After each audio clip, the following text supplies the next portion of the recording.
Okay, I think that's good. So welcome today, everybody. My name is Nicholas DeGeese. I'm joining you from FlexPay, and I'm going to be talking to you today about why the method you use to recover failed payments matters. Just a little bit about myself. I have been with FlexPay for about six years now, and I'm heading up the customer success team. So I work with all of our merchants on a regular basis to help them really optimize their recovery flows and determine how to best go about recovering their failed payments. And I wanted to share some of this information with you guys today.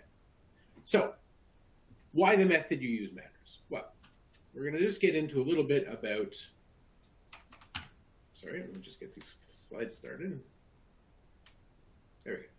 We're going to talk a little bit about the root cause of customer churn. As you're all aware, customer retention and customer LTV are really going to be critical for you guys as a business. For any merchant that has any kind of subscription business, the value of your customer doesn't come from the first month you get your customer on board, but how long you can keep that customer active. And you are already spending extensive resources on customer retention, customer service, customer engagement strategies. And it can be really frustrating when you lose those customers over time due to any kind of churn methods. So a little bit about churn that you already know. There are three primary causes of churn that people are well aware of. You have the customer fatigue. When your customers come on board, they use your product for a certain number of months, and then they determine that they don't really need your product anymore, or they get tired of the product, and then that leads them into wanting to try something new. They'll go to a competitor, they'll try something else, they'll see what else is available in the market. And then there's the occasional time where customer service issues come up. Customers aren't able to access your service anymore. They have a problem with your product. Something goes on that causes friction and causes them to really separate from your product. These are the three common causes of customer churn, and these are the types of churn that I'm sure you're using and you're dealing with already.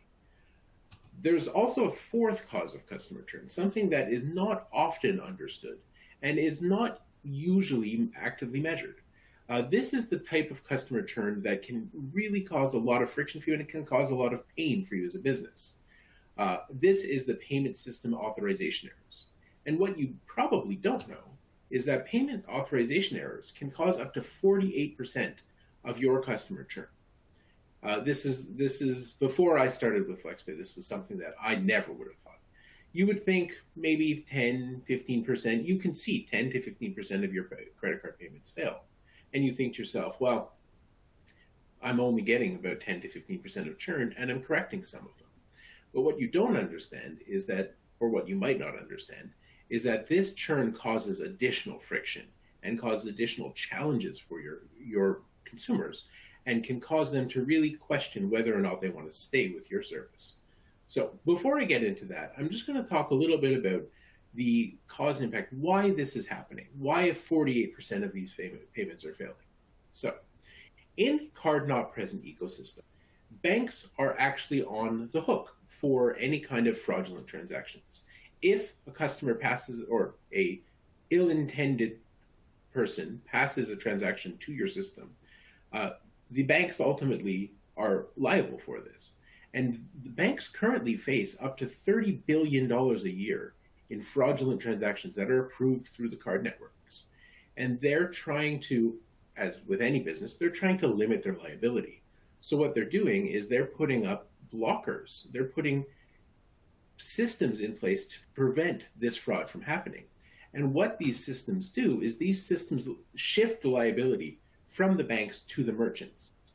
And these systems cause about $400 billion in lost revenue globally to merchants due to the liability shift. This is due to fraud risk flags. This is due to the banks inappropriately denying transactions to block transactions. There's any number of causes that can happen, and this has a huge economic impact on you as a merchant. In addition to this, these false declines cause additional churn across your book of business, because they just want to, merchants, as a consumer uses your product, and as they fail, it causes them to have some negative interactions with your brand, negative problems with your brand, and 44% of them can can choose to stop buying from you after this occurs. One additional factor in this that might be interesting to you is that we've recently conducted a study with payments, and we found that 27% of consumers who have a failed payment, regardless if it corrects or not, if they become aware of this failed payment, they will then they'll go through a process and determine, do they really want to keep the service? Do they really want to stay available and working with your service? And we found that 27% of the consumers we surveyed chose to actively stop a service and a subscription after they became aware of a failed payment. Now, you might ask yourself the question of, why does a customer who becomes aware of a failed payment, why do they choose to stop a service after the fact? Why, if it corrects itself, if we figure out a way to solve the issue, why would a consumer stop using the service anyways? And there's a number of reasons that lead to this. There's an emotional reaction. As an individual, you can imagine, I sit down, I get a call from a service that I'm using, and they tell me that my credit card payment failed. I have money on my credit card. I know that my credit card is good, and I know that there's funds available. So why is my card failing? I'm getting an emotional reaction. I understand. I get embarrassed. It looks to me like, or it looks like to the merchant, that I don't have money on my account. Is that something I want this merchant to think about? If it's a membership that I'm actively going into the branch on a regular basis, oh, well, now all of a sudden they look at me and they say, well, why is this guy's credit card failing? Does he not have the money for this? And then people will emotionally react to that, and they'll determine, maybe I don't really need that anymore. It provides a negative brand experience. A consumer could be using your product for years and say, well, you know, this is really starting to become a pain when a credit card payment fails regularly.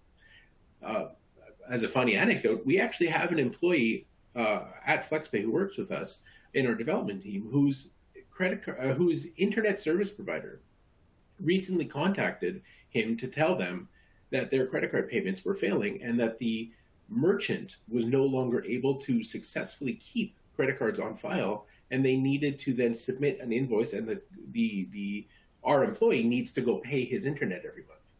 This, for our employee, was a huge problem. He doesn't want to log in every month. It becomes a burden for him. It becomes a pain.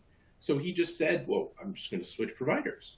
And this is something that, funnily enough, we're actually working with the merchant to try to help them fix this issue to avoid this kind of problem in the past or in the future. But this is the type of negative brand experience that you can come across. And then you can have the brand itself becomes associated with bad credit. Why is this brand, why is this specific product failing on my credit card? We all have so many things that go on our credit card every month. We have Netflix, we have Amazon Prime, we have Disney Plus, we have other services that are available to us. We have gym memberships. All of these things work on a regular basis, but one specific brand has a problem. One specific brand becomes associated with credit issues. And then you start wondering, do I really need to stay with the service? And finally, it's really that decision that I've talked about the whole time. Do I really need this product anymore? Is there really a value for me in sticking with this brand and sticking with this product? Do I really use it enough to justify the $20 a month I'm spending on it? And these are all the types of challenges that can come up to consumers, as they become aware of a failed credit card payment. And this all ultimately leads to churn, which brings me to the next point of, what are some of the best practices that you can leverage as a merchant to really help recover these failed payments without causing the friction and the challenges that I've spoken to in the last few minutes? And the primary methods, there's 3 primary methods we can sit down and talk about. You want to avoid visibility to the end customer. You don't want to cause that friction to your customer. You don't want them to even necessarily know that a payment has failed, if you can avoid it. You want to be able to fix for them the problem without involving them, without disturbing them, without causing them to question whether or not they need to stay with your brand. You want to be able to do this quickly. Timeliness is important for you as a business and for your consumer. If you allow your consumer to continue accessing your service or your product but during the recovery process, then timeliness is important, but it's actually not going to cause them an interruption of service. If, however, you need to delay a product, if you have a product that ships on a regular basis every month and it takes you 2 weeks to recover a payment, that's 2 weeks that the product may be delayed to your consumer. And then this may cause them to say, why are we not getting our product? Where is our product? What's going on here? And then you want to really be able to leverage the data and to optimize the recovery process. Not every failed payment will be treated equally. Some payments will fail because you're hitting up a risk flag, and we can talk about that a little bit more down in a few minutes. But you might be hitting a risk flag for a specific type of card. You might be hitting a risk flag for a specific type of consumer. The consumer might actually not have money on their credit card, and you need to know when and how to go about retrying and reprocessing those payments so that you can target the consumer at the right time to get that payment resolved without needing to interact with them and without needing to pay additional transaction fees on your end. All of this brings me to the payment authorization management solutions. This is a solution that, here we go. So this brings us to a payment authorization management tool is a platform or tool that really leverages technology, expertise, data, and process to improve the overall payment process and the payment authorization decision-making process. These are tools, and there are a number of these tools exist in the market. These are tools that allow you to really optimize the workflow that you're dealing with on a day-to-day basis and really optimize how you're going about reattempting failed payments and recovering those failed payments. So a payment authorization management tool fits in your payment ecosystem. Currently, your payment ecosystem probably looks something like this, where you have a billing system, a CRM that you're managing, you're running your business on. These can be, this can be anything from Stripe CRM. This could be any other number of systems that exist right now. These billing systems submit transactions to a payment gateway. You have WorldPay, you have Chase, you have Vantiv Lytle, you have all sorts of different payment gateways that exist in the ecosystem, and your CRM will send the payment to that gateway. The payment gateway is connected directly to the acquiring bank. The acquiring bank is the one that ultimately, through a number of other steps below it, makes the decision on whether or not a transaction can be approved.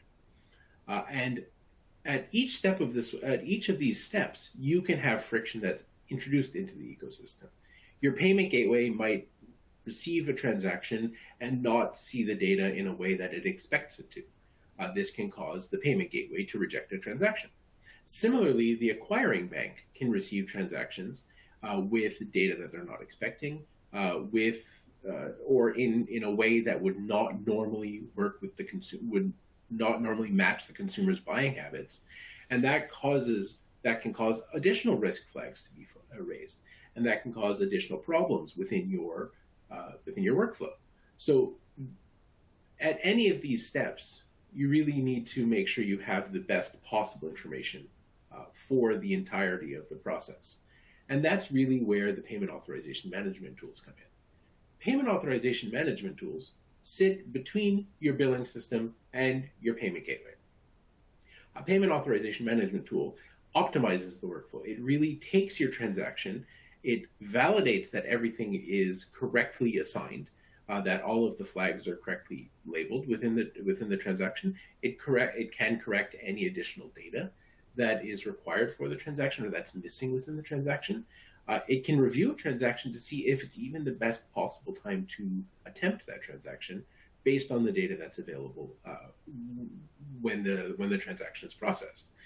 And these tools can sit and really optimize that workflow. They really sit down and determine what to best do about a transaction.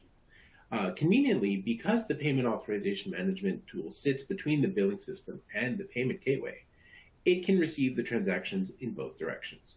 So, as you can imagine, the information will flow from the CRM to the payment authorization management tool, to the gateway, to the bank, and then the bank will respond to the gateway, which will respond to the payment authorization tool, which will respond to the CRM.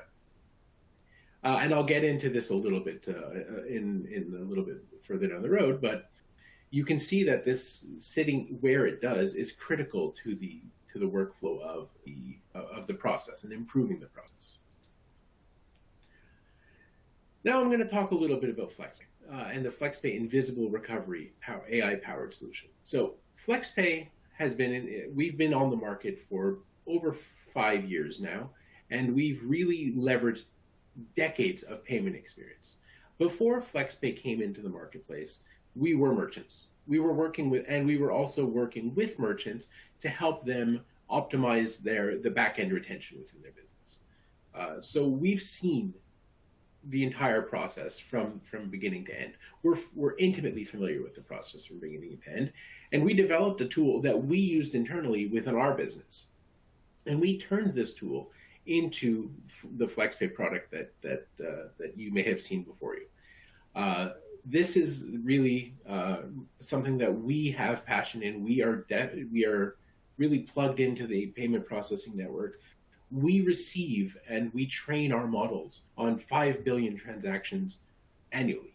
We have partners in different banks and in different institutions that share their data with us in an anonymized format. And we use this data amongst all of the other data that we acquire as we're processing transactions in an anonymized fashion to determine how to best go about recovering transactions on a day-to-day basis. And we we individualize each payment strategy. We optimize each specific transaction for the specific consumer who's underlying that transaction. And that's where we sit within the ecosystem. So a little bit about how this will work.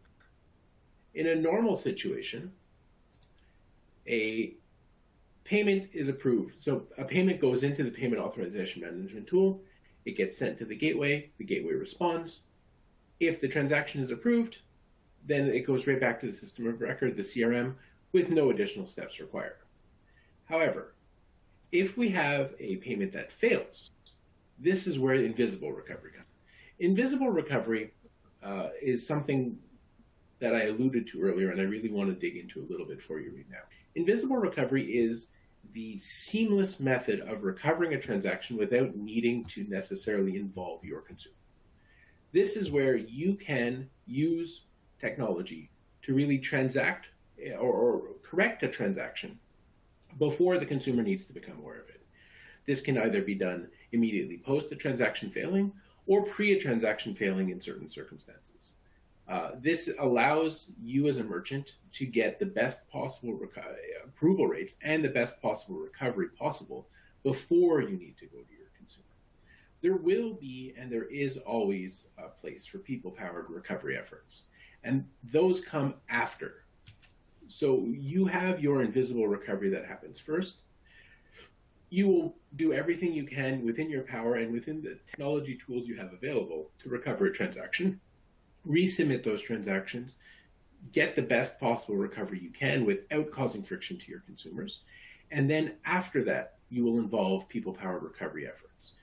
These can exist, and these are important. People-powered customer service recovery is critical for you to get the best possible recovery for your business. But you want to use this only on transactions that are viable for those.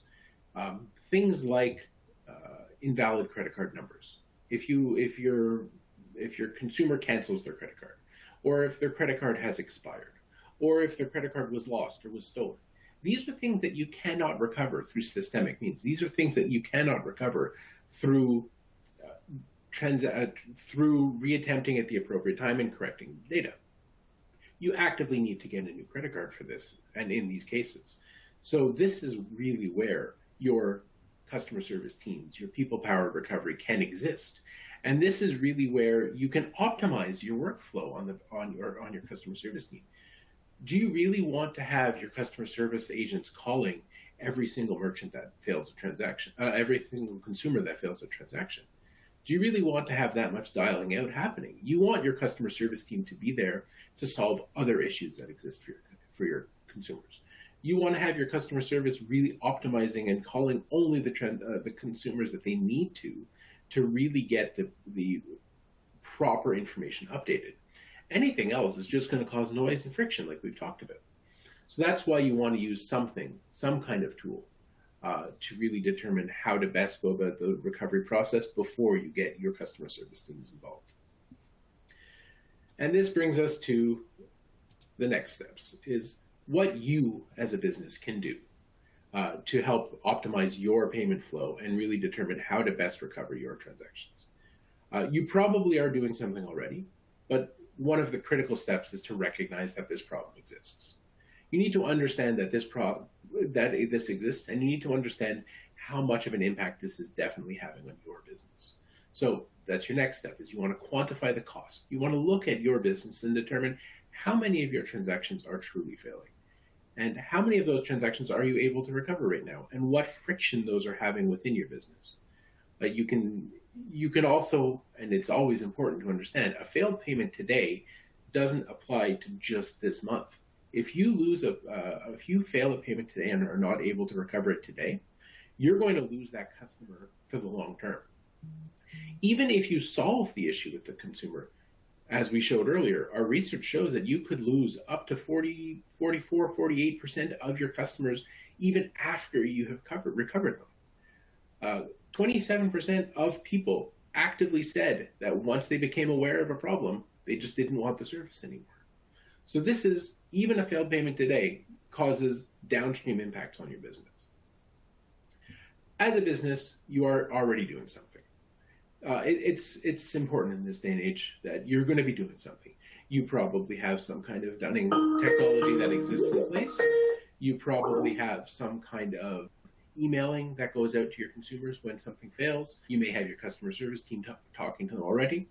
So it's important for you to understand where and what you're doing right now. And then from there, it's important for you to decide how and if a payment authorization management solution is right for you. After everything we've talked about today, and with some additional literature, you can determine how you want to go about optimizing your business. And then you want to talk to an expert in the space. It doesn't necessarily need to be an expert from FlexPay. We're happy to help you if we can. But you really want to talk to an expert in the space who can help you understand the best possible process you have. And it doesn't necessarily even need to be about specifically how you're retrying your transactions. You can talk about if your MCC code, and this is a bit of a tangent, but you may or may not be aware of this. The merchant category code that your business falls into actually has a direct impact on the processing flags that are associated with your account. And there are higher risk thresholds for certain merchant category codes that you could be associated to. So you would want to talk to an expert. You could talk to your payment processor. We're happy to talk to you about this as well. We can just sit down and talk about how your MCC code is affecting your business. And this is one of the factors. Your upfront approval rate. If you have a higher upfront approval rate, then you'll have a better downstream impact. If you have more friction at the front end, you're going to have more friction at the back end. Because as we've seen for many, many years in this space, that any decline you have causes more declines downstream, because your merchant account is associated with problems, as we described earlier. So these are all types of situations that can have, and you need to understand as a merchant, and that an expert can help you with. So that's going to be the end of what I wanted to talk to you guys about today. We are going to be online for the next few minutes or so to go through any of the specific questions you have. There's going to be a question and answer box in the bottom corner of your screen. You can feel free to submit any questions to that box, and we'll be online to be able to help answer those for you for the next few minutes. So thank you for your time today, and if you do want to reach out and you do have any questions, feel free to send me an email. You can reach me at nick@flexpay.io, and we can have conversations about anything within the payment flow that you have. So I'll be closing off my video now, but if there are any other questions, feel free to reach out.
any further questions or anything else you'd like to know, don't hesitate to reach out. You can reach me directly at nick@flexpay.io, or you can reach FlexPay as a whole at info@flexpay.io. Thanks and have a good day.